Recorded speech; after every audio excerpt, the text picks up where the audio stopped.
Hi friends, this is Rashmi. ನೋಡಿ, ಇವತ್ತು ರಾಗಿ ಮುದ್ದೆ ಮಾಡೋಣ ಅಂತ ಇದ್ದೀನಿ. ಇದು ತುಂಬ ಈಸಿಯಾಗಿ ಮಾಡ್ಬೋದು. ಎಲ್ಲರೂ ಕಷ್ಟ ಅನ್ಕೋತಾರೆ. ಆಮೇಲೆ ಬಿಗಿನರ್ಸ್ಗೆ ಹೇಳ್ಕೊಡೋಣ ಅಂತ ಇದ್ದೀನಿ. ಸ್ಟಾರ್ಟ್ ಮಾಡೋಣ. ಅದಕ್ಕೆ ರಾಗಿ ಹಿಟ್ಟು ನೋಡಿ, ನೀರು 1 ಗ್ಲಾಸ್ ತೊಗೊಂಡಿದ್ದೀನಿ. ಇದೇ ಗ್ಲಾಸಲ್ಲಿ ಇನ್ನೊಂದು ಗ್ಲಾಸ್ ನೀರು ತೊಗೊಳ್ತಾ ಇದ್ದೀನಿ. 2 ಗ್ಲಾಸ್ ನೀರು ಹಾಕೊಳ್ಳೋಣ.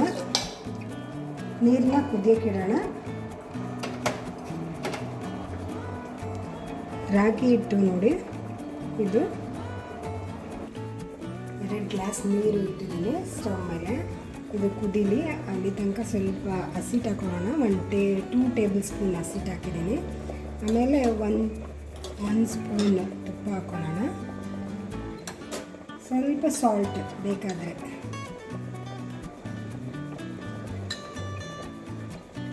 ನೀರು ಮಳ್ಳಿ ಮತ್ತು ಉಕ್ಕು ಬರಬೇಕಿದು. ಉಕ್ಕು ಬಂದಮೇಲೆ ನಾವು ಹಸಿಟ್ಟು ಹಾಕಬೇಕು. ವೆಯ್ಟ್ ಮಾಡೋಣ ಅಲ್ಲಿ ತನಕ.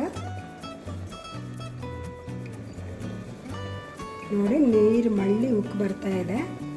ಇವಾಗ ನಾವು ರಾಗಿ ಹಸಿಟ್ಟನ್ನ ಹಾಕೋಣ. ಎಷ್ಟು ಬೇಕಾಗುತ್ತೆ ನೋಡಿಕೊಂಡು ಹಾಕಿ.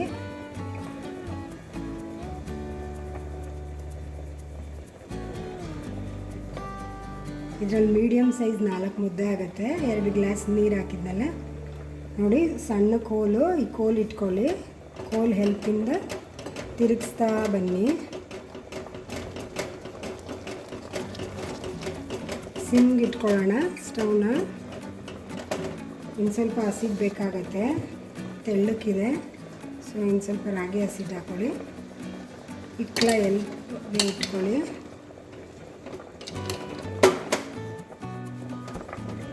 ಈಗ ಚೆನ್ನಾಗಿ ಮಿಕ್ಸ್ ಮಾಡಬೇಕು ಸ್ಟವ್ ಮೇಲೆ.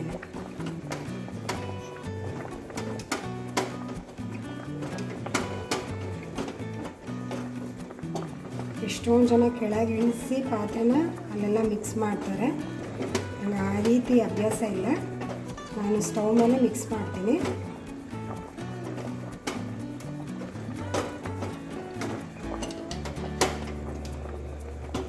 ನೋಡಿ, ಹಸಿಟ್ಟೆಲ್ಲ ಚೆನ್ನಾಗಿ ಮಿಕ್ಸ್ ಆಗ್ತಾ ಇದೆ.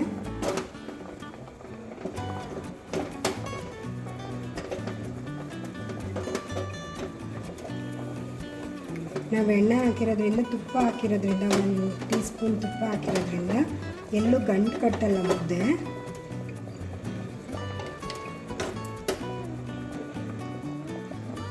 ಫ್ರೆಂಡ್ಸ್, ಇವಾಗ ಚೆನ್ನಾಗಿ ಮಿಕ್ಸ್ ಆಗಿದೆ. ಹಸಿಟ್ಟು ಎಲ್ಲ ಕಡೆ ಕಾಣಿಸ್ತಿದೆ ಅಲ್ಲ, ಎಲ್ಲೂ ಹಸಿಟ್ಟು ಕಾಣಿಸ್ತಾ ಇಲ್ಲ. ನೀರು ಜೊತೆ ಎಲ್ಲ ಮಿಕ್ಸ್ ಆಗಿದೆ. ಫುಲ್ ತಿರುಗಿದ ಮೇಲೆ 1-2 ಮಿನಿಟ್ಸ್ ಸಿಮ್ಮಲ್ಲೇ ಬೇಯಲಿ. ಹಿಟ್ಟು ಬೇಯಬೇಕು.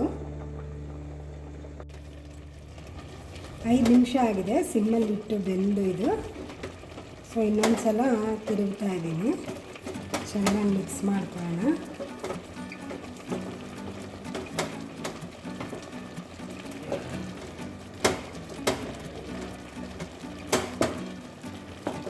ಇನ್ನೊಂದು 2 ನಿಮಿಷ ಸಿಮ್ಮಲ್ಲೇ ಬೇಯಲಿ.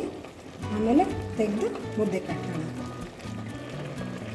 ಮುದ್ದೆ ಬೆಂದಿದೆ. ಗಮ್ ಅಂತ ಸ್ಮೆಲ್ ಕೂಡ ಬರುತ್ತೆ. ಅದರಿಂದ ನಿಮಗೆ ಗೊತ್ತಾಗುತ್ತೆ ಬೆಂದಿದೆಯಾ ಅಂಥೇಳಿ.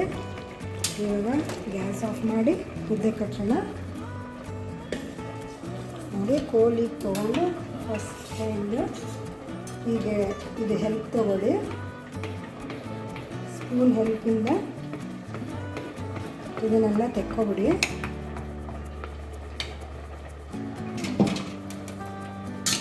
ಆಮೇಲೆ ಇನ್ನು ಸ್ವಲ್ಪ ತೊಗೊಳ್ಳೋಣ ಹಿಟ್ಟು.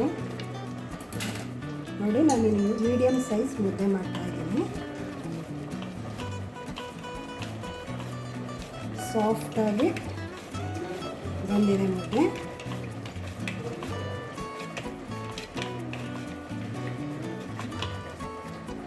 ನೋಡಿ ಫ್ರೆಂಡ್ಸ್, ಮುದ್ದೆ ರೆಡಿಯಾಗಿದೆ. ಹಾಟ್ ಬಾಕ್ಸ್ ಇಡೋಣ. ಮುದ್ದೆ ರೆಡಿಯಾಗಿದೆ. ಇದು ಕೋಳಿ ಬಸ್ಸಾರು, ಸೊಪ್ಪು ಬಸ್ಸಾರು, ಉಪ್ಸಾರು ಜೊತೆ ಎಲ್ಲ ಚೆನ್ನಾಗಿರುತ್ತೆ. ಅದು ಹೆಲ್ತಿ ಕೂಡ. ಒಂದ್ಸಲ ಟ್ರೈ ಮಾಡಿ ಕಮೆಂಟ್ ಬಾಕ್ಸಲ್ಲಿ ಹಾಕಿ. ಮತ್ತು ನನ್ನ ಇನ್ನೊಂದು ಉಪ್ಸಾರು ಕೂಡ ಸದ್ಯದಲ್ಲೇ ವಿಡಿಯೋ ಮಾಡಾಕ್ತೀನಿ.